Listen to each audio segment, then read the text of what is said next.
மணி 6:30 ஆக இன்னும் ஓரிரு நிமிடத்துளிகளிலே இருக்கின்றன. அந்த வகையில் நம்முடைய நிகழ்ச்சியை துவக்க இருக்கிறோம். அந்த வகையில் முதலாவதாக மேடைக்கு அழைத்தல். இந்த இனிய நிகழ்வில் வரவேற்புரை ஆற்ற இருக்கிற அரமண செம்மல் ஆரா ஈஸ்வரமூர்த்தி ஐயா அவர்களை உங்கள் கரவொலியோடு மேடைக்கு அழைக்கிறேன். குலைக்க காணுகின்றேன், என் வாழ்வும் பிறர் குலைக்க வேண்டும் வேண்டும் என்று பாடிய வாசுப மாணிக்கனாருடைய இயற்கை வழிபாடையே இன்றைய தெய்வம் இருப்பது எங்கே என்ற நூலுக்கு ஏற்ற ஒரு இயற்கை வழிபாடாக சொல்லி உங்கள் அத்தனை பேரையும் இடம் அமர அன்போடு வேண்டுகிறோம்.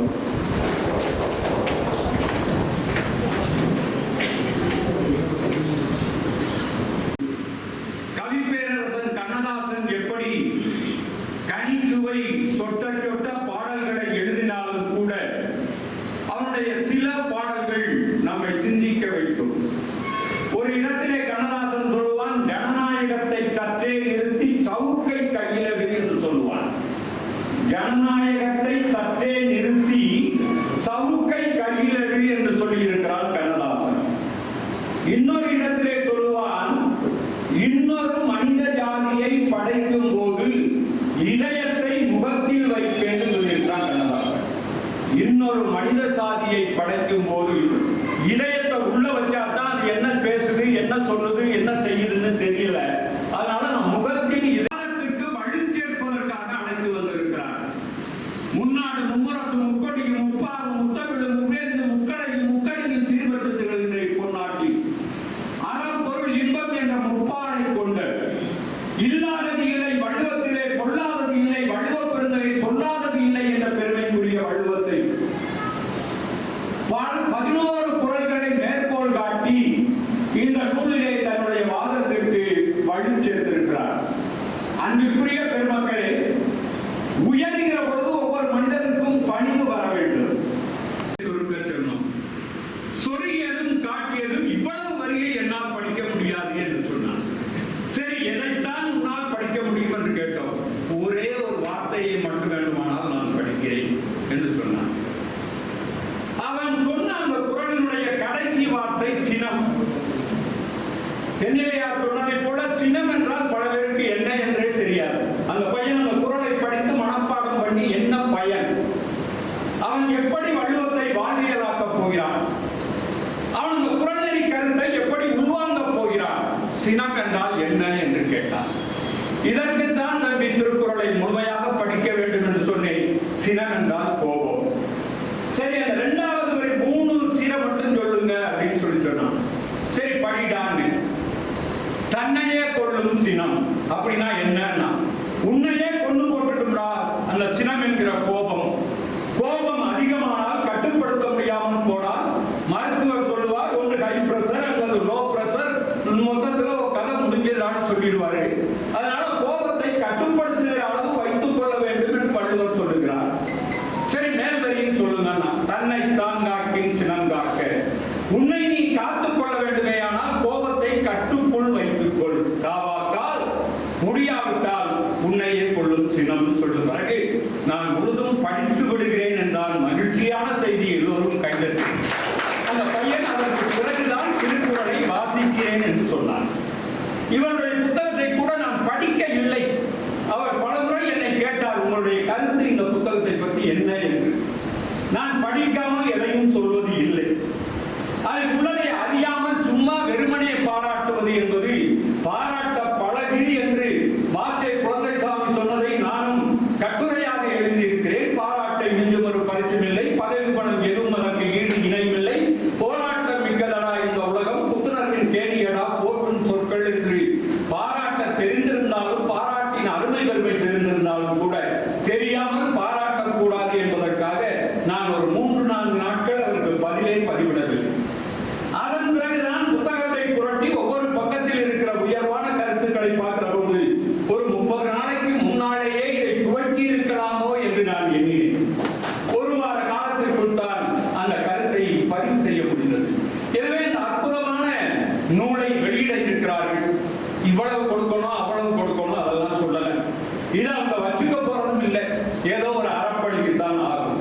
எனவே மனம் வந்து நீங்கள் அத்தனை பேரும் 10 நிமிடத்திற்குள் வரிசையாக வந்து அந்த நூல்களை பெற்றால் அந்த நூல் வெளியீட்டு நிகழ்ச்சி முடிந்ததும் நூல் வெளியிட்ட மருத்துவர் அவர்களுடைய உரையும், அதைத் தொடர்ந்து மதிப்பீட்டுரையும், அதைத் தொடர்ந்து பெற்றுக்கொள்பவர்கள் உரையும் சில நிமிடங்கள் தொடங்கி நாம் அதிகபட்சம் 8:30 மணிக்கு கீழே விருந்துக்கு சென்று விடலாம் என சொல்லி இப்பொழுது மதிப்பிற்கும் மரியாதைக்கும் உரிய வெள்ளக்கோயில் கியூர் மருத்துவமனை மருத்துவர் நம்ம ஈஸ்வரமூர்த்தி அவர்கள் சொன்னார் எங்கள் மருமகன் என்று. எனவே ஒரு வகையில் உறவு முறையிலும் இருக்கக்கூடிய தெய்வீகன் அவர்கள் நூலை வெளியிட திருமதி கங்காமோகன், துளசிமணி, வழக்கறிஞர் ராமநாதன் உள்ளிட்ட பெருமக்கள் பெற்றுக்கொள்ள இருக்கிறார்கள். தொடர்ந்து நம்முடைய கரூர் அன்பர்களாகிய நீங்கள் அத்தனை பேரும் பெற்றுக்கொள்ள இருக்கிறீர்கள். திரு கியூர் மருத்துவமனை டாக்டர் தெய்வீகன் அவர்களையும், கல்லூரியினுடைய பேராசிரியர் பெருந்தகை பழனிசாமி அவர்களையும் நூல் வெளியிடுவதற்காக அன்போடு அழைக்கிறோம். நூலாசிரியர் கீழே இறங்கி வந்து இங்கே நிற்க. இறைவன் ஆகப்பெரும் சக்தி கொண்டவன் என்றால் அந்த இறைவனுக்கு உயிரூட்டல் என்ற ஒரு நிகழ்ச்சி ஏன் நடத்துகிறோம் என்ற ஒரு கேள்வியை கேட்டார். அந்த இறைவனுக்கு கண் திறப்பது மனிதர்கள் என்றால் மனிதன் பெரியவனா கடவுள் பெரியவனா? இது அவருடைய கேள்வி.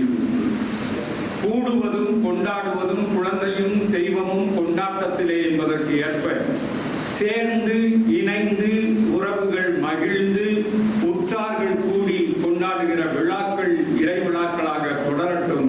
ஆனால் இறைவன் நம் உள்ளத்துக்குள் இருக்கிறான், நம் எண்ணத்தில் இருக்கிறான், நம் செயலில் இருக்கிறான், நம் உழைப்பில் இருக்கிறான், உயர்வை தருகிறான். கேட்பதெல்லாம் கொடுப்பதற்கு அது ஒன்றும் மிஷின் இல்லை. நமக்கு நம்ம குறையை சொல்லி நம்மை நெறிப்படுத்துவது இறை வழிபாடு என்று சொல்லி இருக்கிறார்கள். அதற்காக அவர்களுக்கு அந்த ஒரு புலவரான அவருக்கு எல்லோரும் எழுந்து நின்று ஒரு கரவொலி எழுப்பி அவருடைய என்று ஒரு 20 மொழிகளில் இருந்திருப்பார்கள். ஆனால் இங்கே தெய்வம் இருப்பது என்று தன்னுடைய முடிவை தெளிவுபடுத்தி விட்டார். உள்ளபடியே அது மிகப்பெரிய அரிய சிந்தனைக்குரியது. அப்படி இருக்கிறது என்று சொன்னவர் எங்கே இருக்கின்றது என்று ஒரு கேள்வி கேட்கின்றார். தெய்வம் இருக்கிறது என்றால் எல்லோரும் எளிமையாக கேட்பது எங்கே இருக்கிறது, எங்கே என்று கேட்பார்கள். அப்படிப்பட்ட ஒரு வினாவுக்கு அருமையான விடையையும் நாம் எல்லாம் எதிர்பார்த்து கொண்டிருக்கின்ற, இந்த உலகமே வியந்து போட்டு இருக்கின்ற வள்ளுவர் வாய்மொழியாலேயே விடை கூறுகின்றார். வெல்லாததில்லை வள்ளுவன் வாய் விளைத்தவற்றில் பொல்லாததில்லை குறைந்த வெளிகளிலே அழைத்து செல்லாததில்லை பொதுவான திருக்குறளை பொதுமுறையான திருக்குறளை இல்லாததில்லை இணையில்லை முப்பாடுக்கு நீளத்தே என்ற பாவேந்தர் வழி பாராட்ட பெற்ற வள்ளுவர் வாய்மொழியிலேயே இவர் விடை கூறுகின்றார். அந்த இறைவன் எங்கே இருக்கின்றான் என்பதற்கு வானுரையும் தெய்வம் என்று அவர் கண்டுகொள்கின்றார். பிறகு 12ஆம் பக்கத்திலிருந்து அது ஒரு பகுதி 12 40 வரைக்கும் பிறகு இறைவன் இருக்கின்றான் என்றால் வழிபாடு செய்ய வேண்டுமா வேண்டாமா அதை பற்றி ஆய்வு செய்தார். இதெல்லாம் நான் விளக்கமாக சொல்வதற்கு நேரம் இல்லை, ஒரு குறிப்பாக கூறுகின்றேன். வழிபாடு ஏன், வழிபாடு செய்ய வேண்டுமா செய்ய வேண்டாம் என்று கூறி முரண்பாடுகளை எடுத்து கூறி வழிபாடு வேண்டும் என்று கூறுகின்றார். பிறகு வழிபாடு இருக்க வேண்டும் என்றால் அது எதற்காக என்று இருக்கின்றார். அந்த வழிபாடு செய்வதனாலே சிலர் தங்களுக்கு வழிகாட்டுகின்றார்கள் என்று ஒரு வழிகாட்டியை இவர் உருவாக்கி கொடுக்கின்றார். ஆக இது ஒரு மிகச்சிறந்த ஒரு ஆய்வுக்குரியது. மற்றவர்களெல்லாம் இவ்வாறு இந்த நோக்கிலே ஆய்வு செய்வார்களா என்பது நாம் சொல்ல முடியாது. இவர் அவர் செய்கின்றார். அதற்கும் என்ன செய்கின்றார், வழிகாட்டியாக வள்ளுவரையே அழைத்துக் கொள்கின்றார். அவர்கள் எப்படி வழிகாட்ட முடியும் என்பதெல்லாம் அந்த நூலில் சொல்லியிருந்தார். பிறகு அந்த 12 40 பக்கங்களில் உள்ள வழிபாடு சொன்னவர் வழிபட வேண்டுமானால் உருவம் வேண்டுமா இல்லையா, இறைவனுக்கு உருவம் உண்டா இல்லையா என்று ஒரு கேள்வி எழுகின்றது. அந்த கேள்வியை வைக்கின்றார். இறைவனுக்கு உருவம் உண்டு என்று சொல்வது போல பலர் சொல்வதையும் இதை நான் பிறகு கூறுகின்றேன். உண்டு என்பதையும் ஏற்றுக்கொண்டு பிறகு இல்லை என்று மறுப்பதோடு முரண்பாடாகவும் சொல்லி அவர் படிக்கின்றவர்களுக்கு ஒரு வியப்பை உருவாக்கி பிறகு இறைவன் இருக்கின்றான் உருவம் இல்லை என்று ஒரு முடிவுக்கு வருகின்றார். அப்படி என்றால் அது வழிபாடு எதற்கு என்று முன்னே வழிபட வேண்டும் என்று சொன்னவர் வழிபாடு எதற்கு என்று வினாடி வைக்கின்றார். வடிவம் இல்லை என்றால் வழிபாடு செய்ய முடியாது. அப்போ உள்ளத்திலே ஒரு தோன்றினால்தான் வழிபாடு செய்ய முடியும் என்பதையும் அவர் அங்கே அதற்கு சார்பாக சில கருத்துக்களை எல்லாம் சொல்லி இந்த சிக்கல்களை எல்லாம் தீர்க்கின்றார். பிறகு 41 61 வரை உள்ள பக்கங்களிலே விதியை பற்றியும் வினையை பற்றியும்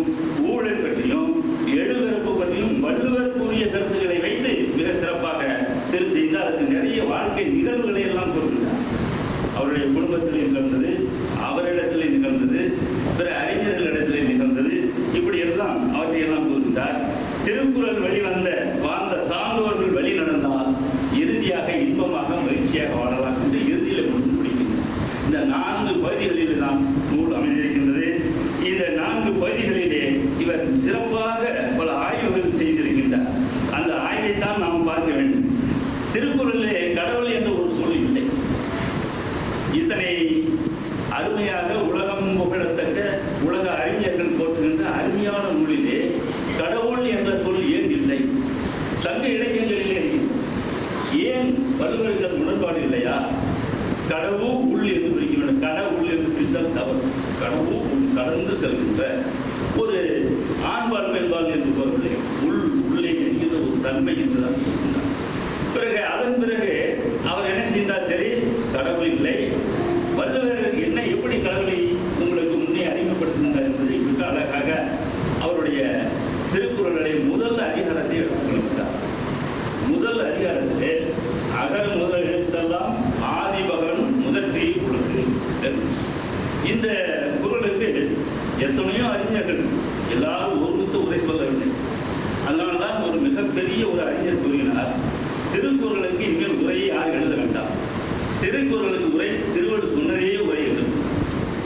ஏனென்றால் ஆதிபகவான் என்பதற்கு பகவான் என்று ஆரிய வழி வந்த சமஸ்கிருத சொல்லை கொண்டு நினைக்கின்றார். அதையெல்லாம் இவர் ஏற்கவில்லை.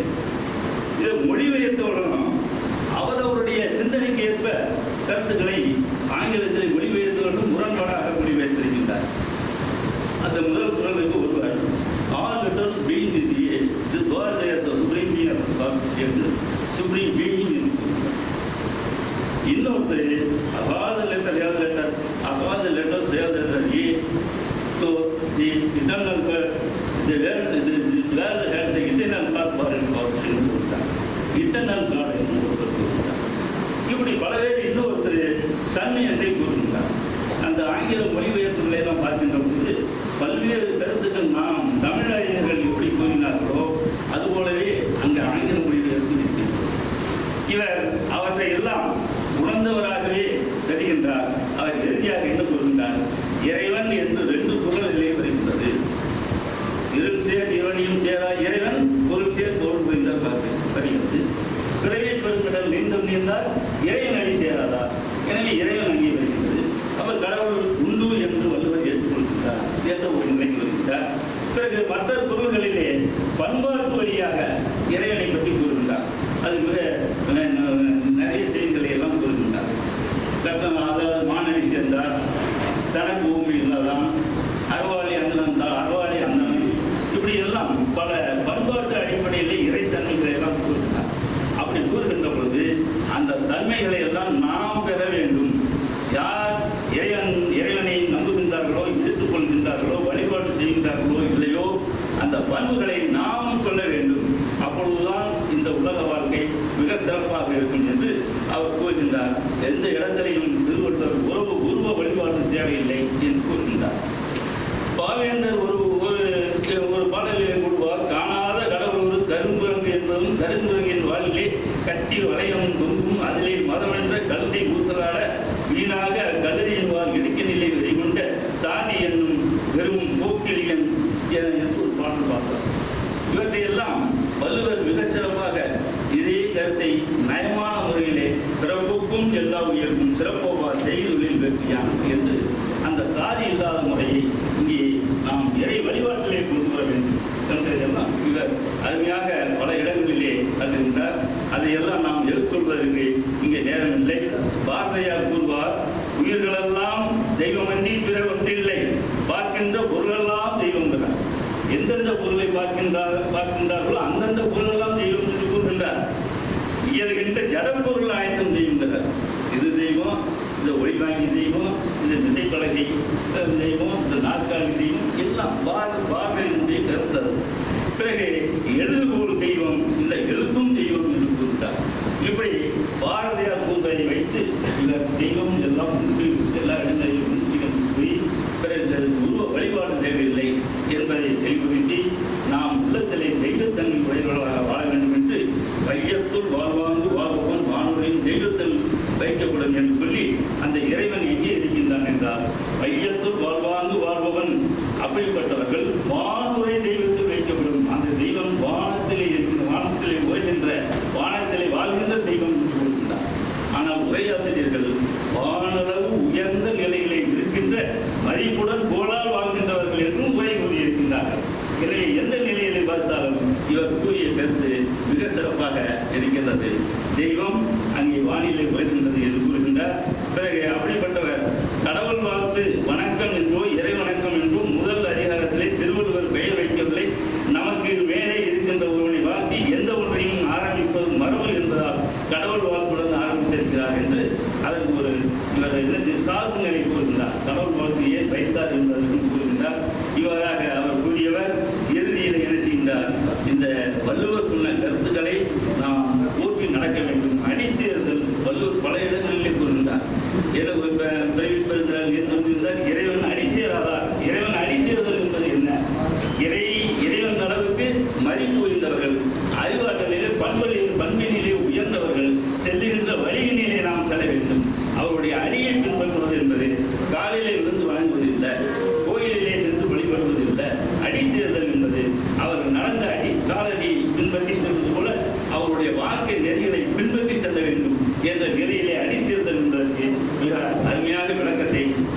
அடுத்து வரிசையா என்னை காப்பாற்றணும்.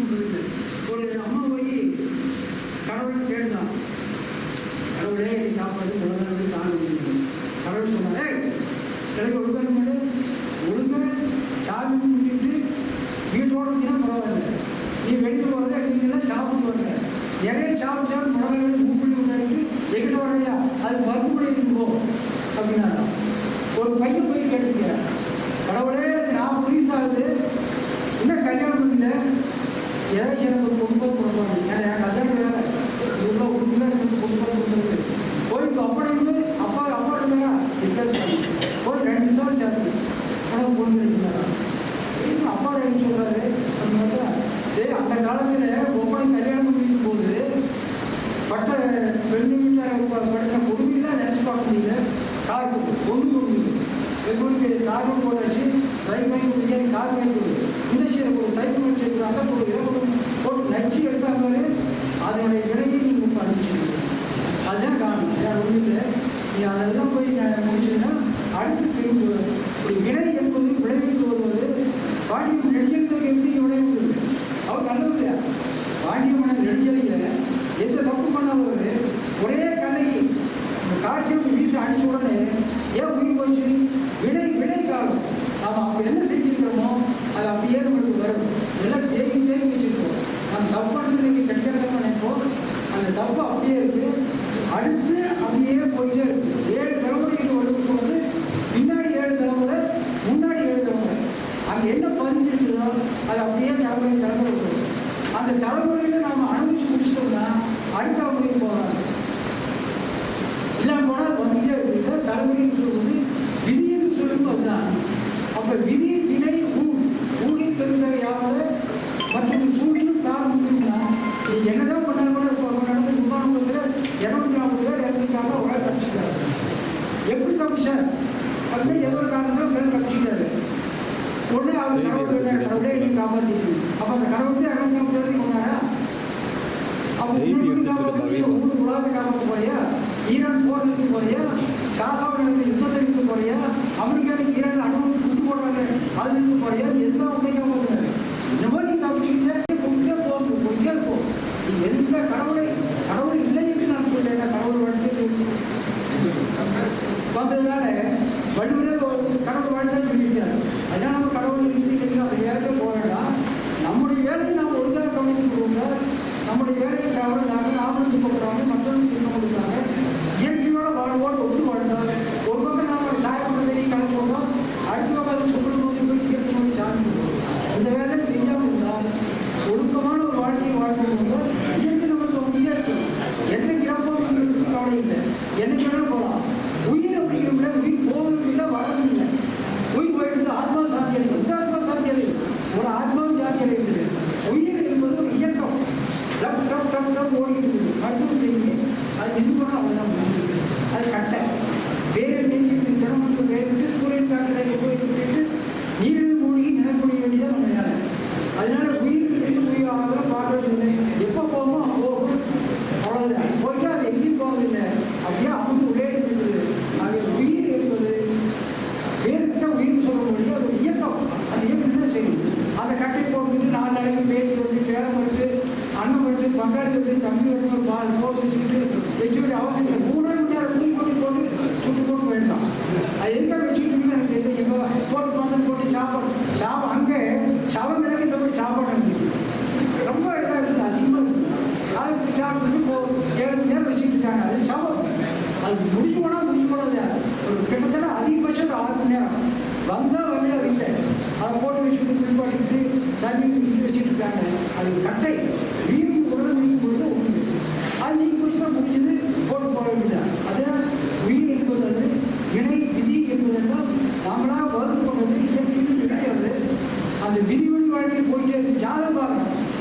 ஒரு ஜோசிக்கு கொடி கொடுத்தா அருமையான பொருட்களை கொண்டு வந்துருக்காங்க. அது அதை ஏற்றுக்கிறது இல்லை. அருமையான சொல்லிட்டானா அடுத்த படி மூடி கொடுப்பாங்க. கொஞ்சம் பிசல் இருக்குதுங்க, நீ பார்த்து செய்யலாம், ஏற்ற எடுத்துக்குவாங்க. இது இப்படியே ஜோசியம் சொல்லி நீங்கள் கரெக்டாக 40-35 கல்யாணம் ஆகிறது எப்படி நம்ம தெரியுங்க. அது நம்முடைய பகுதியில் ஜாதகத்தை நம்ம கூட மனுஷன் கூட நம்ம அப்படியே ஜோசிக்கிட்டு தான் காலையில் பார்த்தீங்கன்னா அவரே அந்த வாழ்க்கையை அமைச்சு கொடுக்குற மாதிரி, அவர் தான் ரோடு போடுற மாதிரி, அவர் அமைச்சு கொடுத்தீங்க நம்முடைய வாழ்க்கை போடுற மாதிரி ஒன்றும் இல்லை. என்ன ஒரு நம்பிக்கை, பயந்துட்டு அவருடைய கடவுளுக்கு நம்ம பயப்பட வேண்டிய அவசியம் இல்லை.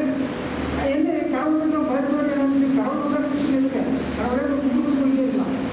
யாருக்கு ஒழுக்கமாகவும் தன்னுடைய வேலையிலே திறமையாகவும் தன்னுடைய வேலை கடமையை சரியாக செய்து கொண்டிருக்கின்ற ஒருவர் எதற்கும் யாருக்கும் பயப்பட வேண்டியதில்லை. அவன் வேலையை அவன் செஞ்சுட்டே இருக்கான், செஞ்சுட்டே இருக்கு, என்னைக்கு முடிக்கணும் முடிச்சு விட்டு. ஆகவே இந்த தெய்வத்தின் வேண்டிய நூலில் எனக்கு அதான் சார்ந்ததாக வந்து எல்லாம் போகிறாங்க, கோயிலுக்கு போகிறாங்க, கடவுளே வந்துக்கிறாங்க. என்ன கடவுளை புதுப்பிச்சுருக்காங்க ஒன்றுங்க, நாம தான் கடவுளை படைக்கிறோம். ஒவ்வொரு இடத்துலையும் பார்த்தீங்கன்னா சாமியாக வந்து எங்கேயும் கோயில் கட்டி கும்பிடுறது இல்லை. கோயில் கட்டுறோம், அந்த சாமியை கும்பிக்கிறோம், கும்பாபிஷேகம் பண்ணுறோம், அதுக்கு பேர் சாமி உயிர் கொடுக்கிறாங்க. அப்போ மனிதன் சாமிக்கு உயிர் கொடுப்பதாக இருந்தால் யாருக்கு பெருசு? மனிதனா கடவுளா? ஒரு விமானத்திற்கு படைக்கிறோம், ஒரு கம்ப்யூட்டர் நாம் படிச்சுட்டு இருக்கிறோம், அது நம்முடைய வேலையை சுலபமாக செஞ்சு கொடுக்குது. 2 4 அப்படிங்கிறது விட அந்த கால்கட்டோட கூட என்ன செய்யுதுன்னா மனசு கண்டுபிடிச்சது அது அதிகமாக செய்யுது. அப்போ கடவுளை நாம் கண்டுபிடிச்சிருந்தா, கடவுளுக்கு நாம் உயிர் ஊட்டியிருந்தால் அது ஒரு கருவி தான்.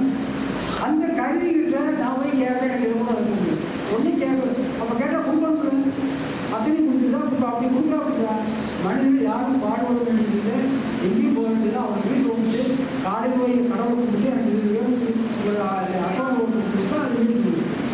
ஆகவே நம்ம உழைப்பு, நம்முடைய திறமை இதுதான் நமக்கு வாழ்வில் உணர்ந்து கொள்ள முடியும். கடவுளே இருக்கிறவங்களுக்கு அப்படின்னா பழகிட்டாங்க. பார்த்தா இந்த கோயில் ஏகப்பட்ட விட்டுங்க, அந்த கோயில் போட்டுங்களா விகசமான விட்டுங்க, ஒருத்தர் மட்டும் 2-3 அரிசி போட்டாங்க. அதுக்கு ஏதோ ஒரு நம்பிக்கை ஏற்றம் நினச்சி போய் நினச்சிட்டு திருநாள் சாமி கொண்டு போகிறது எனக்கு நம்பிக்கை ஆள் வச்சுருக்கோம். அதை வச்சுட்டு ஒரு நம்பிக்கைலாம் தெரியும் கோயிலுக்கு போகிறாங்கன்னு கேட்டாங்க. அன்றைக்கி நானே சின்ன பையன் கிராமத்தில் முருகன் கோயிலுக்கு போனாலும் செங்கோயிலுக்கு போனாலும் எங்கள் அப்பா அம்மா நடந்து தைரியத்துக்கு வருவாங்க. நான் கூட நடந்தே போயிருக்கோம், புறப்படம் குட்டி போகிற மாதிரி அப்படியே ஓடுறது நடந்தது. அன்றைக்கி எங்கள் செடிலாம் பார்த்தீங்கன்னா ஆர்ட்ஸ் வேலை பார்த்த மாதிரி இருக்கும், அவ்வளோ சுற்றுலா தரமாக இருக்குது. அப்போ கூட கடவுள் நம்பிக்கையும் இல்லை, கடவுள் திடீர்னு சொல்லி அந்த ஆதாரத்தை பார்த்து கடவுளே கையில் சுற்றுலா வந்து முடியாது. இவர்கள் ஒன்றும் வரல. இன்னைக்கு அப்படித்தான் கடவுள் கோயிலுக்கு போக வருது போனால் அந்த கோயிலுக்கு கட்டடக்கலை சிறப்பு எல்லாம் பார்த்துட்டு ஆக நம்முடைய ராஜா சுவாமி கொடுத்துருக்காரு. ஸ்ரீரங்கம் கோயில் எவ்வளோ அற்புதமாக இருக்குது, எப்படி பிடிச்சிருக்காங்க. அப்படி போன நேரத்தில் கடவுள் செய்ய கொடுக்கும் என்ற நம்பிக்கையில் நான்லாம் போவதில்லை. இந்த மாதிரி நிறைய பேர் இருப்பாங்க. ஆகவே கடவுள் நம்பிக்கை என்பது அவர்கள் உள்ளத்தில் இருப்பது. வேற ஒரு தருவதும் இல்லை, நம்ம கெடுப்பதும் இல்லை. ஆகவே நாங்கள் கடவுளை வழிபடுவோம். வழிபடுவது அவர்களை வழிபடுவோம் ஒழுங்கு இருக்கு. அதான் வேதாத்திரி பரிசு சொல்லுவாங்க, ஒரு பொம்மை விஷயம் விளையாடும் போது நம்ம கடவுள் விஷயம் விளையாடுறோம். அதுக்கு அவசியம் பண்ணுறது ஒரு குழந்தை விஷயம் பொம்மை விஷயம் விளையாடுற மாதிரி வேதாத்திரி பரிசு அப்படின்னு சொல்லுவாங்க. அதுக்கு அலங்காரம் பண்ணுறது, பாடுறது, செய்கிறது, இது மாதிரி நம்ம அதை செய்யலாம். கோயில் கட்டலாம், வழிபடலாம். ஏன்னா ஒரு கோயில் கட்டி வழிபடும் போது நம்ம கூட்டமே எல்லாம் சேருது, ஒன்னொரு நாம் சேர்ந்து ஒருத்தர் அனுமதி மக்கள் பழகிறோம், பொங்கல் வைக்கிறோம், சாப்பிட்றோம். அருமை. ஒரு திருவிழா இருந்தது நல்லது. திருவிழா இல்லாமல் இருந்தால் நமக்கு ஒரு பொசிபிலிட்டி இருக்கு. கடவுள் கொடுக்க வேண்டும் மட்டும் நாம் வேண்டியதில்லை. கடவுள் கொடுக்கும்போது அண்ணன் வேலை புத்தகத்தை கொடுக்கும்போது அங்கே சூடாக கால் முடிச்சுட்டு இதை கீழதான் இதை பார்த்து பேசினாங்கன்னா அதை பார்த்து நான் 3வது வெளியுறவுன்னு நினைக்கிறேன். அப்படியே பேசிட்டோம், நல்லா இருக்கேன், நிறைய பேர் கட்டிக்கிறேன், சுத்தமாக வெளியிடன்னு நான் சரிங்கன்னா ஒரு எவ்வளோ படிக்கிறது வெளியிடலாம்னு சொன்னேன்.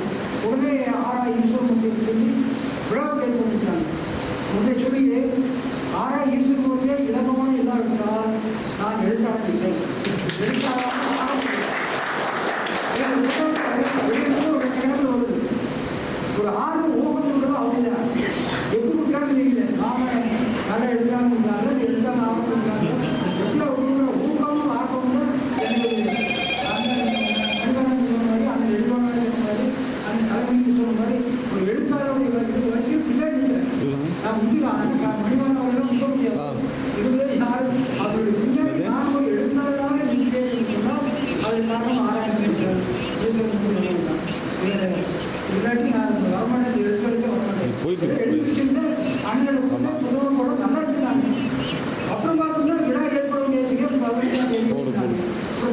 ஒரு விளையாட்டு அது இன்றைக்கு மாற்றிருக்காங்க. அது வரைக்கும் இதெல்லாம் தெரியாது, சுத்தமாக வரும், நாங்கள் வெளிவரும் தெரியாது. ஆகவே இந்த புத்தகத்தை படித்துவிட்டு இந்த கருத்தை ஏற்றுக்கொள்கிற மாதிரி இருந்தால் அப்படியே அந்த வாட்ஸ்அப்லேயோ ஃபோன்லேயோ இந்த கருத்தை நாங்கள் ஏற்க முடியல, இந்த கருத்து சரியில்லை, அதனால இதை ஏற்றுக்கணும்னு சொல்லுவோம். சரியாக பாராட்டமாக வந்து பரவாயில்லைங்க நிறைய எழுதி சொல்லிட்டு ஆனால் வேலையை அவர்கள் ஒரு வாரமாக இந்த ஆடியோ போட்டே இருக்காங்க. புத்தகத்தை எடுத்துட்டு ஒரு விளம்பரம் மாதிரி காலை எழுந்து பார்த்தோம்னா பச்சை ரவுண்ட் இருக்குது, வேறு யாரும் இருக்குது. அதை அமுத்து பார்த்தோம்னா அதில் இருக்கிறது செய்யறதெல்லாம் ஆடியோ இருக்குது.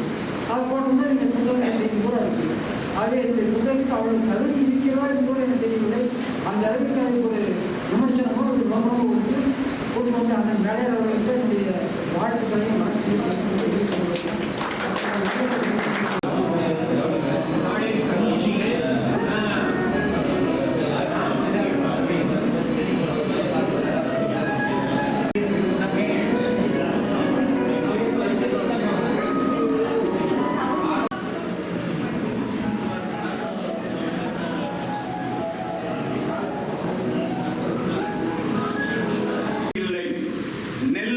கதிர் முழுதும் நிலத்துக்கில்லை, நிறைகின்ற நீர் முழுதும் குளத்துக்கில்லை, பல்லாரும் கனி முழுதும் மரத்துக்கில்லை. சிறந்த அறப்பொடையாளரும்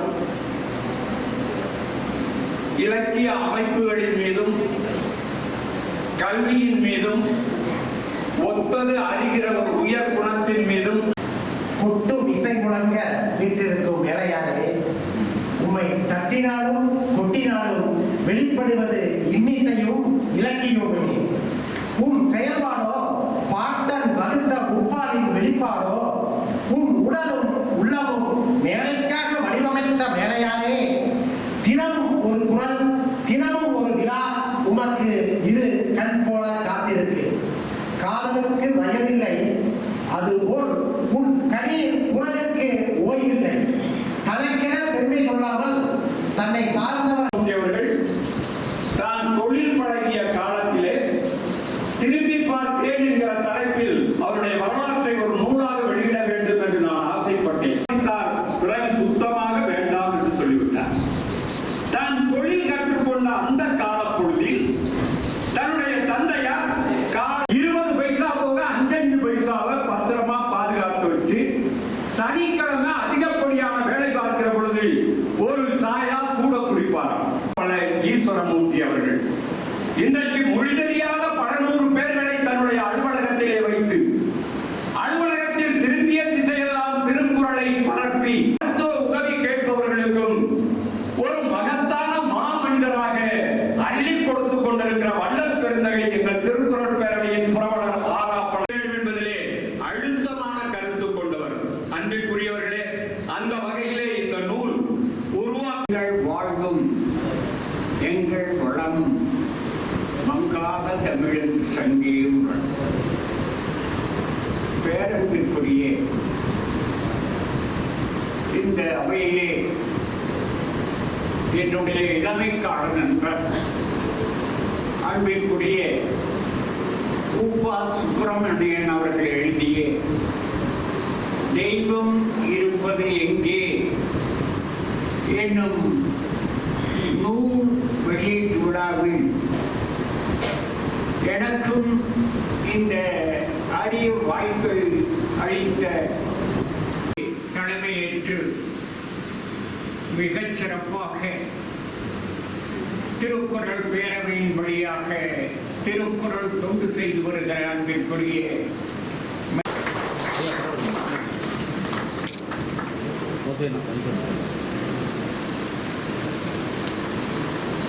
எங்க பாருங்க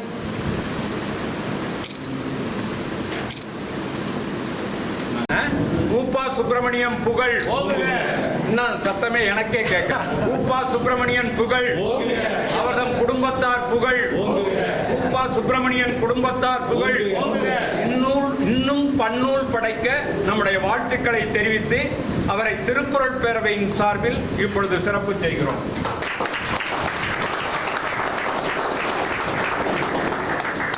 இளங்கோ ஐயா வாங்க. ஈஸ்வரனா எங்க ஈஸ்வரனா ஐயா வாங்க பக்கத்துல. ஐயா அப்படியே நில்லுங்க, ஒட்டி நில்லுங்க. ஐயா அங்கே பாருங்க.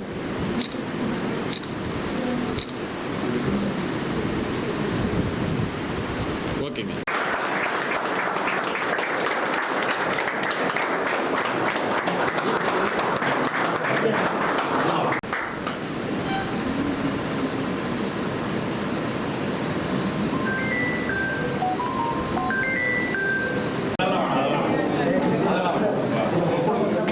ஐயா நூல் பெறுபவர்கள் விரைந்து வந்து நீங்கள் விரும்புகிற தொகையை கொடுத்து நூல் பெற்றுக் கொள்ளலாம்.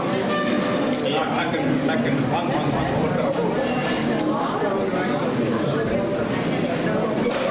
ஒவ்வொரு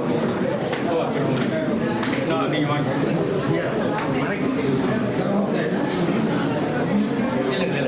நீ வாங்கி என்றைக்காவது ஒரு நாள் அந்த குழந்தைகள் இந்த புத்தகத்தை புரட்டி பார்ப்பது அறிவால் மேம்பட்டு திகழும். எனவே புத்தகங்களை வாசிப்பதும் நேசிப்பதும் ஒவ்வொருவருடைய இனிய கடமையாகும். எனவே அந்த கடமையை நிறைவேற்றுகிற வகையில் விரைந்து வந்து நூல்களை பெற்றுக்கொள்ள உங்கள் அத்தனை பேரையும் அன்போடு கேட்டுக்கொள்கிறோம். இதுதான் புத்தக வெளியீட்டுக்கு சிறப்பே. சில பேர் வேண்டாம் அதெல்லாம் அப்படி இப்படிப்பாங்க. ஆனால் இப்படி பெறுவதுதான் புத்தக வெளியீட்டின் சிறப்பு.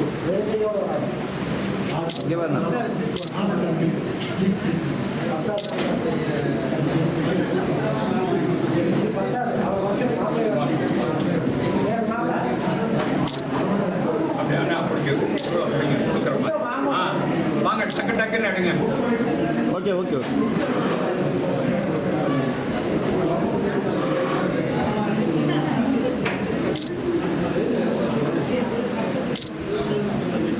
கீழே இறங்கையில எல்லார் கையிலையும் புத்தகம் இருக்கணும். அதான் அந்த புத்தக வெளியீட்டிற்கு பெருமை. ஐயா அப்படியே பாருங்க. அச்சா டக் டக் டக்.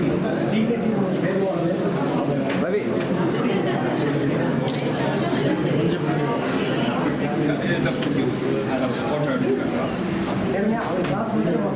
அச்சா ஓகே ஓகே ஓகே.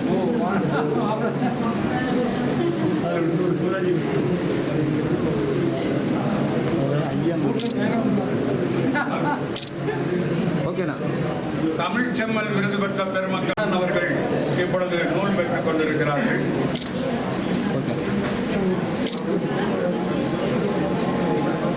செல்வகுமார் ஐயா அவர்கள் இப்பொழுது நூல் பெற்றுக் கொண்டிருக்கிறார்கள்.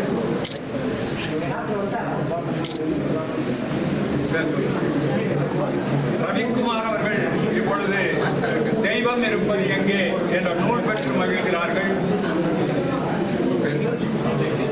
உதயகுமார் அவர்கள் இப்பொழுது நூல் பெற்று மகிழ்கிறார்கள். சிவத்திரு ஆறுமுகம் அவர்கள் இப்பொழுது நூல் பெறுகிறார்கள். சிவத்திரு தமிழ் வழிபாட்டு பேராளர் மருதநாயகம் ஐயா அவர்கள் நூல் பெறுகிறார்கள்.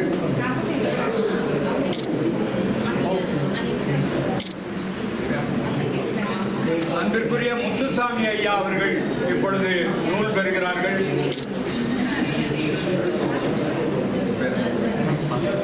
கணேஷ் பாஸ்கர் ஐயா அவர்கள் நூல் பெறுகிறார்கள்.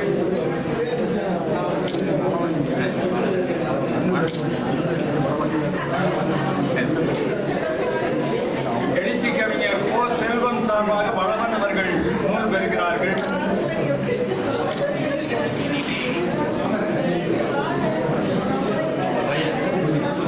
அன்பிற்குரிய பூபதி குமார் அவர்கள் நூல் பெறுகிறார்கள்.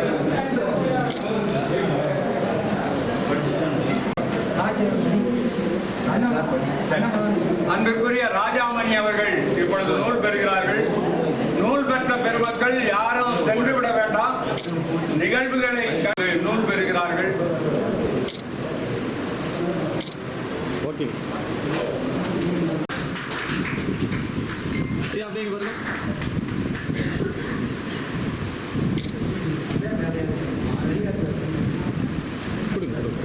ஐயா அவர்களுக்கான நினைவு பரிசை திரு சிவக்குமார் அவர்கள் வழங்குவார்கள்.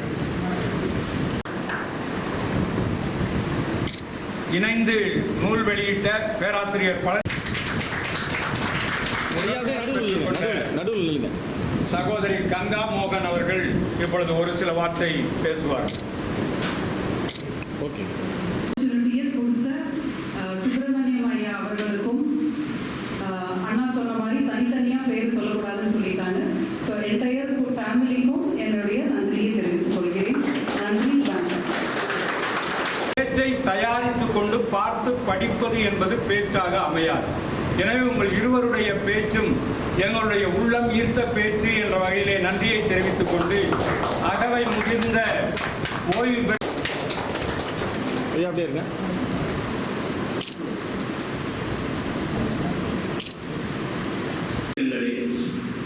உங்கள் அனைவருக்கும் என் அன்பான வணக்கத்தை தெரிவித்துக் கொண்டு குறிப்பிட்ட நேரத்திலே முடிக்க வேண்டும் என்பதுதான் முன்னே இருப்பதனால் வேகத்திலேயே தடுத்து விடுகின்றது. எனவே சுருக்கமாக நான் பேசி முடிக்கின்றேன். அவருடைய நூல் 64 பக்கங்களை கொண்டது.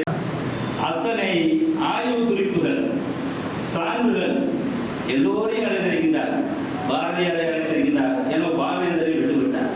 ஒரு கடவுள் உண்டென்போ என்று அந்த வரியை மேற்கொள்ள சொல்கின்றேன். மேற்கொள்ள ஒரு கடவுள் உண்டென்போம் ஒருவனுக்கும் விழிப்போம் என்ற பாவேந்தருடைய வழி. ஆனால் பாரதியார் முழுக்க முழுக்க எல்லாரும் இந்த தெய்வ சிந்தனையிலேயே இருந்தவர். அப்படிப்பட்டவர் சிவபாக்கியர், திருநாவுக்கரசர், திருஞானசம்பந்தர், இன்னும் ஏராளமான அரிய பெருமக்களை சான்றோர்கள் எல்லாம் அவர் சான்றுகளை எடுத்துக்காட்டி தன்னுடைய நூலுக்கு வலிமை சேர்க்கின்றார். இந்த நூலை சுருக்கமாக நாம் சொல்ல வேண்டுமானால் 4 பிரிவாக என்று ஒரு 20 மொழிகளில் இருந்திருப்பார்கள். ஆனால் இங்கே தெய்வம் இருப்பது என்று தன்னுடைய முடிவை தெளிவுபடுத்தி விட்டார். உள்ளபடியே அது மிகப்பெரிய அரிய சிந்தனைக்குரியது. அப்படியே இருக்கிறது என்று சொன்னவர் எங்கே இருக்கின்றது என்று ஒரு கேள்வி கேட்கின்றார். தெய்வம் இருக்கிறது என்றால் எல்லோரும் எளிமையாக கேட்பது எங்கே இருக்கிறது, எங்கே என்று கேட்பார்கள். அப்படிப்பட்ட ஒரு வினாவுக்கு அருமையான விடையையும் நாம் எல்லாம் எதிர்பார்த்து கொண்டிருக்கின்ற, இந்த உலகமே வியந்து போட்டிருக்கின்ற வள்ளுவர் வாய்மொழியாலேயே விடை கூறுகின்றார். வெல்லாததில்லை வள்ளுவன் வாய் விளைத்தவற்றில் பொல்லாததில்லை குறைந்த வெளியிலே அழைத்து செல்லாததில்லை பொதுவான திருக்குறளை பொதுமுறையான திருக்குறளை இல்லாததில்லை இணையில்லை முப்பாடுக்கு நீளத்தே என்ற பாவேந்தர் வழி பாராட்ட பெற்ற வள்ளுவர் வாய்மொழியிலேயே இவர் விடை கூறுகின்றார். அந்த இறைவன் எங்கே இருக்கின்றான் என்பதற்கு வானுரையும் தெய்வம் என்று அவர் கண்டு கூறுகின்றார். பிறகு 12ஆம் பக்கத்திலிருந்து அது ஒரு பகுதி 12 40 வரைக்கும் பிறகு இறைவன் இருக்கின்றான் என்றால் வழிபாடு செய்ய வேண்டுமா வேண்டாமா அதை பற்றி ஆய்வு செய்கின்றார். இதெல்லாம் நான் விளக்கமாக சொல்வதற்கு நேரம் இல்லை. ஒரு குறிப்பாக கூறுகின்றேன். வழிபாடு ஏன், வழிபாடு செய்ய வேண்டுமா செய்ய வேண்டாம் என்று கூறி முரண்பாடுகளை எடுத்து கூறி வழிபாடு வேண்டும் என்று கூறுகின்றார். பிறகு வழிபாடு இருக்க வேண்டும் என்றால் அது எதற்காக என்று கேட்கின்றார். அந்த வழிபாடு செய்வதனாலே சிலர் தங்களுக்கு வழிகாட்டுகின்றார்கள் என்று ஒரு வழிகாட்டியை இவர் உருவாக்கி கொடுக்கின்றார். ஆக இது ஒரு மிகச்சிறந்த ஒரு ஆய்வுக்குரியது. மற்றவர்களெல்லாம் இவ்வாறு இந்த நோக்கிலே ஆய்வு செய்வார்களா என்பது நாம் சொல்ல முடியாது. இவர் அவர் செய்கின்றார். அதற்கும் என்ன செய்கின்றார்? வழிகாட்டியாக வள்ளுவரையே அழைத்துக் கொள்கின்றார். அவர்கள் எப்படி வழிகாட்ட முடியும் என்பதெல்லாம் அந்த நூலில் சொல்கின்றார். பிறகு அந்த 12 40 பக்கங்களில் உள்ள வழிபாடு சொன்னவர் வழிபட வேண்டுமானால் உருவம் வேண்டுமா இல்லையா, இறைவனுக்கு உருவம் உண்டா இல்லையா என்று ஒரு கேள்வி எழுகின்றது. அந்த கேள்வியை வைக்கின்றார். இறைவனுக்கு உருவம் உண்டு என்று சொல்வது போல பலர் சொல்வதையும் இதை நான் பிறகு கூறுகின்றேன். உண்டு என்பதையும் ஏற்றுக்கொண்டு பிறகு இல்லை என்று மறுப்பதோடு முரண்பாடாகவும் சொல்லி அவர் படிக்கின்றவர்களுக்கு ஒரு வியப்பை உருவாக்கி பிறகு இறைவன் இருக்கின்றான் உருவம் இல்லை என்று ஒரு முடிவு கூறுகின்றார். அப்படி என்றால் அது வழிபாடு எதற்கு என்று முன்னே வழிபட வேண்டும் என்று சொன்னவர் வழிபாடு எதற்கு என்று வினாயிருக்கின்றார். வடிவம் இல்லை என்றால் வழிபாடு செய்ய முடியாது. அப்போ உள்ளத்திலே ஒரு தோன்றினால்தான் வழிபாடு செய்ய முடியும் என்பதையும் அவர் அங்கே அதற்கு சார்பாக சில கருத்துக்களை எல்லாம் சொல்லி இந்த சிக்கல்களை எல்லாம் தீர்க்கின்றார். பிறகு 41 61 வரை உள்ள பக்கங்களிலே விதியை பற்றியும் வினையை பற்றியும் ஊழல் பற்றியும் எழுவெறுப்பு பற்றியும் வள்ளுவர் கூறிய கருத்துக்களை வைத்து மிக சிறப்பாக தெரிவு செய்து அதற்கு நிறைய வாழ்க்கை நிகழ்வுகளை எல்லாம் கூறுகின்றார். அவருடைய குடும்பத்தில் நிகழ்ந்தது, அவரிடத்தில் நிகழ்ந்தது, பிற அறிஞர்களிடத்தில் நிகழ்ந்தது, இப்படி எல்லாம் திருக்குறள் வாழ்ந்த சான்றோர்கள் வழி நடந்தால் இறுதியாக இன்பமாக மகிழ்ச்சியாக வாழலாம் என்று இறுதியில் கொண்டு முடிக்கின்றார். இந்த 4 பகுதிகளில் தான் நூல் அமைந்திருக்கின்றது. இந்த 4 பகுதிகளிலே இவர் சிறப்பாக பல ஆய்வுகள் செய்திருக்கின்றார். அந்த ஆய்வைத்தான் நாம் பார்க்க வேண்டும். திருக்குறளிலே கடவுள் என்ற ஒரு சொல் இல்லை. இத்தனை அருமையாக உலகம் புகழத்தக்க உலக அறிஞர்கள் போற்றுகின்ற அருமையான நூலிலே கடவுள் என்ற சொல் ஏன் இல்லை? சங்க இலக்கியங்களிலே ஏன் வள்ளுவர்கள் உணர்வாடு இல்லையா? கடவுள் உள் என்று பிரிக்க வேண்டும். கடவுள் என்று பிரித்தால் தவறு. கடவுள் கடந்து செல்கின்ற ஒரு ஆண்பால் பெண்பால் என்று பொருளை உள்ளே இருக்கிற ஒரு தன்மை என்றுதான் சொல்கின்றார். பிறகு அதன் பிறகு அவர் என்ன செய்தார்? சரி, கடவுள் இல்லை. வள்ளுவர் என்ன எப்படி கடவுளை உங்களுக்கு முன்னே அறிமுகப்படுத்தினார் என்பதை மிக அழகாக அவருடைய திருக்குறளுடைய முதல் அதிகாரத்தை எடுத்துக்கொள்கிறார். முதல் அதிகாரத்திலே அகர முதல் எழுத்தெல்லாம் ஆதிபகன் முதற்றி உலகு. இந்த குறளுக்கு எத்தனையோ அறிஞர்கள் எல்லாரும் ஒருமித்த உரை சொல்லவில்லை. அதனால்தான் ஒரு மிகப்பெரிய ஒரு அறிஞர் கூறினார், திருக்குறளுக்கு இனிமேல் உரையை யார் எழுத வேண்டாம். திருக்குறளுக்கு உரை திருவள்ளுவர் சொன்னதே உரை என்று. ஏனென்றால் ஆதிபகவான் என்பதற்கு பகவான் என்று ஆரிய வழி வந்த சமஸ்கிருத சொல்லை கொண்டு நினைக்கின்றார். அதையெல்லாம் இவர் ஏற்கவில்லை. இதை மொழிபெயர்த்தவுடனும் அவரவருடைய சிந்தனைக்கு ஏற்ப கருத்துக்களை ஆங்கிலத்தில் மொழிபெயர்த்தவுடன் முரண்பாடாக மொழிபெயர்த்திருக்கின்றார். அந்த முதல் குறளுக்கு ஒருவர் all letters being with you, this world has a supreme being as first என்று supreme being என்று. இன்னொருத்தர் all the letters have the letter A, so the eternal world, this world has the eternal God for its cause என்று சொல்றார். eternal God என்று சொல்றார். இப்படி பல பேர் இன்னொருத்தர் சன் என்றே கூறுகின்றார். அந்த ஆங்கில மொழிபெயர்ப்புகளை எல்லாம் பார்க்கின்ற போது பல்வேறு கருத்துக்கள் நாம் தமிழ் அறிஞர்கள் எப்படி கூறினார்களோ அதுபோலவே அங்கே ஆங்கில மொழிபெயர்ப்பு இருக்கின்றது. இவர் அவற்றை எல்லாம் உணர்ந்தவராகவே தெரிகின்றார். அவர் இறுதியாக என்ன கூறுகின்றார்? இறைவன் என்று 2 குறளிலே வருகின்றது. இருள் சேர் இறைவனையும் சேரா இறைவன் பொருள் சேர் பொருள் புரிந்தால் வருகிறது. பிறவி பெருங்கடல் நீந்தால் இறைவன் அடி சேராதா? எனவே இறைவன் அங்கே வருகின்றது. அவர் கடவுள் உண்டு என்று வள்ளுவர் ஏற்றுக்கொள்கின்றார் என்ற ஒரு நிலைக்கு வருகின்றார். பிறகு மற்ற பொருள்களிலே பண்பாட்டு வழியாக இறைவனை பற்றி கூறுகின்றார். அது மிக நிறைய செய்திகளை எல்லாம் கூறுகின்றார். அதாவது மாணவி சேர்ந்தார், தனக்கு பூமி இல்லதான், அறவாளி அந்தனந்தால் அறவாளி அந்தனம், இப்படி எல்லாம் பல பண்பாட்டு அடிப்படையிலே இறைத்தன்மைகளை எல்லாம் கூறுகின்றார். அப்படி கூறுகின்ற பொழுது அந்த தன்மைகளை எல்லாம் நாம் பெற வேண்டும். யார் இறைவனை நம்புகின்றார்களோ, ஏற்றுக்கொள்கின்றார்களோ, வழிபாடு செய்கின்றார்களோ இல்லையோ, அந்த பண்புகளை நாமும் சொல்ல வேண்டும். அப்பொழுதுதான் இந்த உலக வாழ்க்கை மிக சிறப்பாக இருக்கும் என்று அவர் கூறுகின்றார். எந்த இடத்திலையும் திருவள்ளுவர் உருவ வழிபாடு தேவையில்லை என்று கூறுகின்றார். பாவேந்தர் ஒரு பாடலிலே கூறுவார், காணாத கடவுள் ஒரு கருங்குரங்கு என்பதும் கருங்குரங்கின் வாழிலே கட்டி வளையம் தொங்கும் அதிலே மதமென்ற கழுத்தை ஊசலாட வீணாக கதிரியின் வாழ் இடுக்க நிலை கொண்ட சாதி என்னும் வெறும் போக்கிலியன் என்று ஒரு பாடல் பார்த்தார். இவற்றையெல்லாம் வள்ளுவர் மிகச் சிறப்பாக இதே கருத்தை நயமான முறையிலே பிறப்புக்கும் எல்லா உயர்வும் சிறப்போவா செய்தொழில் வெற்றியான் என்று அந்த சாதி இல்லாத முறையை இங்கே நாம் இறை வழிபாட்டிலே கொண்டு வர வேண்டும் என்றதெல்லாம் இவர் அருமையாக பல இடங்களிலே கருதுகின்றார். அதையெல்லாம் நாம் எடுத்துக்கொள்வதற்கு இங்கே நேரமில்லை. பாரதியார் கூறுவார், உயிர்களெல்லாம் தெய்வமன்றி பிற ஒன்றில்லை, பார்க்கின்ற பொருளெல்லாம் தெய்வம் தரார். எந்தெந்த பொருளை பார்க்கின்றார்களோ அந்தந்த பொருளெல்லாம் தெய்வம் என்று கூறுகின்றார். இயல்கின்ற ஜடப்பொருள் ஆயத்தம் தெய்வம் தரார். இது தெய்வம், இந்த ஒளி வாங்கி தெய்வம், இந்த விசைப்பலகை தெய்வம், இந்த நாற்காலி தெய்வம், எல்லாம் பாரதியினுடைய கருத்து. பிறகு எழுதுகோள் தெய்வம், இந்த எழுத்தும் தெய்வம் என்று கூறுகிறார். இப்படி பாரதியார் கூறுவதை வைத்து இவர் தெய்வம் எல்லாம் உண்டு, எல்லா இடங்களிலும் உண்டு என்று கூறி பிறகு இந்த உருவ வழிபாடு தேவையில்லை என்பதை தெளிவுபடுத்தி நாம் உள்ளத்திலே தெய்வத்தன்மை உடையவர்களாக வாழ வேண்டும் என்று வையத்துள் வாழ்வாங்கு வாழ்பவன் வானொலியின் தெய்வத்தில் வைக்கப்படும் என்று சொல்லி அந்த இறைவன் எங்கே இருக்கின்றான் என்றால் வையத்துள் வாழ்வாங்கு வாழ்பவன் அப்படிப்பட்டவர்கள்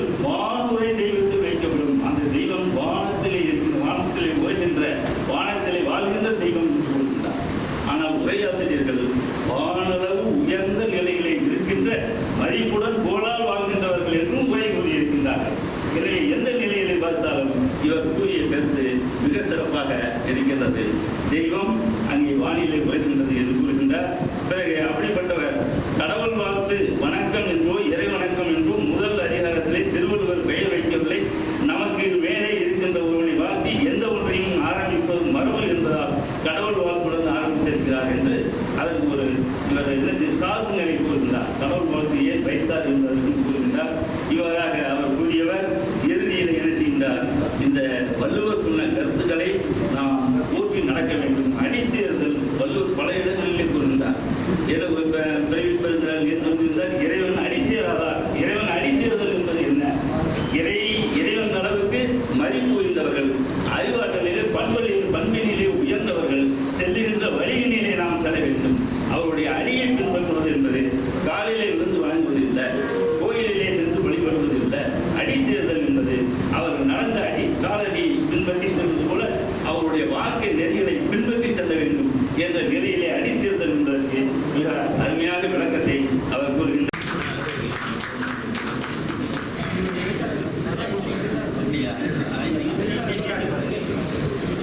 ஐயா அப்படியே இங்க பாருங்க. எழுத்தாளர் சதாசிவம் ஐயா அவர்கள் இங்கே வந்திருக்கிறார்கள். ஓகே. அவர்களுக்கு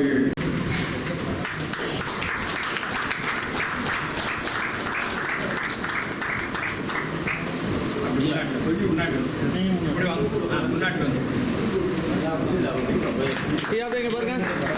அண்ணா பைய கீழே கொடுத்துருங்க. பையன் அவர்கள் வந்திருக்கிறார். மிகப்பெரிய யோகா கலைஞர். இவர் உடம்பில் எந்த உறுப்புமே முழுமையா இல்லை. உடஞ்சி நொறுங்கி பலமுறை மருத்துவமனை போய் பல மாதம் மருத்துவமனையில் படுத்து அந்த உள்ள அந்த ஈரல் நரம்பெல்லாம் பிடிச்சி இழுத்து கட் பண்ணி தச்சு உள்ள அப்படியே ஒரு கோழி உடம்போடு இருக்கிறார். ஆனா நம்ம எல்லாரும் சேர்ந்து ஓடினாலும் முதல் பரிசு வருதான் வாங்குவார். அதோடு மட்டுமல்ல 11 திருமணங்களை நடத்தி வைத்த பெருமையும் இவருக்கு உண்டு. எனவே ஒரு சமுதாய இவரும் ஒரு உழவர் தான், அதுவும் இயற்கை உழவர். எப்படி பயிர்களை வளர்க்க வேண்டும், எப்படி மக்களுக்கு உணவு கொடுக்க வேண்டும் என்பதிலே மிகுந்த ஈடுபாடு கொண்டவர். எங்களுடைய மெஜஸ்டிக் அரிமா சங்கத்தினுடைய இந்த ஆண்டு 1 லட்சம் ரூபாய் நிதி வழங்கி செவாலியே என்ற சிறப்பு விருதை பெற்றவர். பணம் எல்லாத்தையும் இருக்கலாம், அந்த பணம் மட்டுமே இருந்து ஒன்றும் செய்ய போறதில்லை. நம்ம போகும்போது அந்த பணத்தை கொண்டுட்டு போறதும் இல்லை. அதனாலதான் மிகப்பெரிய அதிபரே அந்த சவப்பெட்டியில் 2 ஓட்ட போடுனா இங்கிட்டும் அங்கிட்டும். என்னது அது பழக்கம் இல்லையேன்னாங்க. இல்லை நான் வரையில ஒன்றும் கொண்டு வரல, போகையிலையும் வெறுங்கையோடு தான் போறேன்னு இந்த உலகம் அறிந்து கொள்ளட்டும்னு அப்படி வெளியே 2 கையை விட்டு அந்த சவப்பெட்டியில் அந்த அதிபரை தூக்கிட்டு போனதா வரலாறுலாம் உண்டு. எனவே இவரை பொறுத்தவரை ஏழை மனதை மாளிகையாக்கி, கலைமணி தான் பாடுவாரா, ஏழை மனதை மாளிகையாக்கி இரவும் பகலும் காவியம் பாடி நாளை பொழுதை இறைவனுக்காக்கி நடக்கும் வாழ்வில் அமைதியை தேடும் யோகா RS வையாபுரி அவர்களை விளையாட்டு வித்தகர் விருது திரு ஆரா ஈஸ்வரமூர்த்தி அவர்கள் வழங்கி வருகிறார். ஐயா குடும்பத்தார்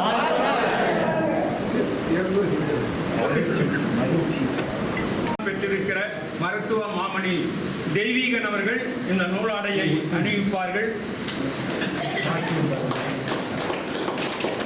ஐயா பேராசிரியர் அவர்கள் இந்த மணிமாலையை அணிவிப்பார்கள். நூலாட்சியர் உப்பா சுப்பிரமணியன் சொன்னாரு, பணத்தை வேஸ்ட் பண்ணாதீங்க, ஏதாவது பயனுள்ளதா செய்யுங்க அப்படின்னாரு. அதனாலதான் இல்லாட்டி நான் என்னுடைய பழக்கம் ரோஜா மாலை அணிவிப்பது தான். ஆனால் அவர் அப்படியெல்லாம் பணத்தை செலவழிக்க கூடாது என்று கேட்டுக்கொண்டதால் இந்த மணிமாலையை ஆரா ஈஸ்வரமூர்த்தி அவர்களுக்கு அணிவிக்கிறார்கள். அவருடைய மனைவியையும் சேர்த்து நாம் பாராட்டுகிறோம், குடும்பத்தாரை பாராட்டுகிறோம். ஆரா ஈஸ்வரமூர்த்தி குடும்பத்தார், ஆரா ஈஸ்வரமூர்த்தி குடும்பத்தார், ஆரா ஈஸ்வரமூர்த்தி குடும்பத்தார். வைஷ்ணவி மெய்யப்பன் அவர்கள் இந்த பயனாடையை அணிவிப்பார்கள்.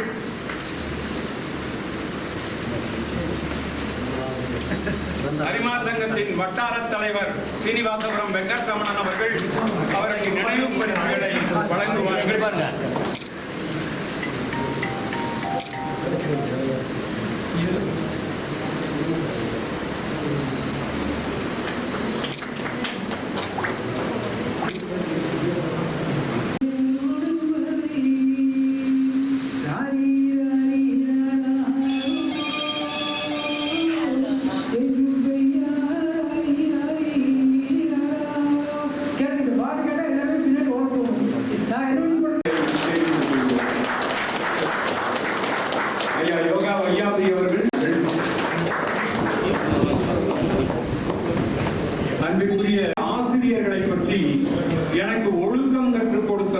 அந்த பள்ளி.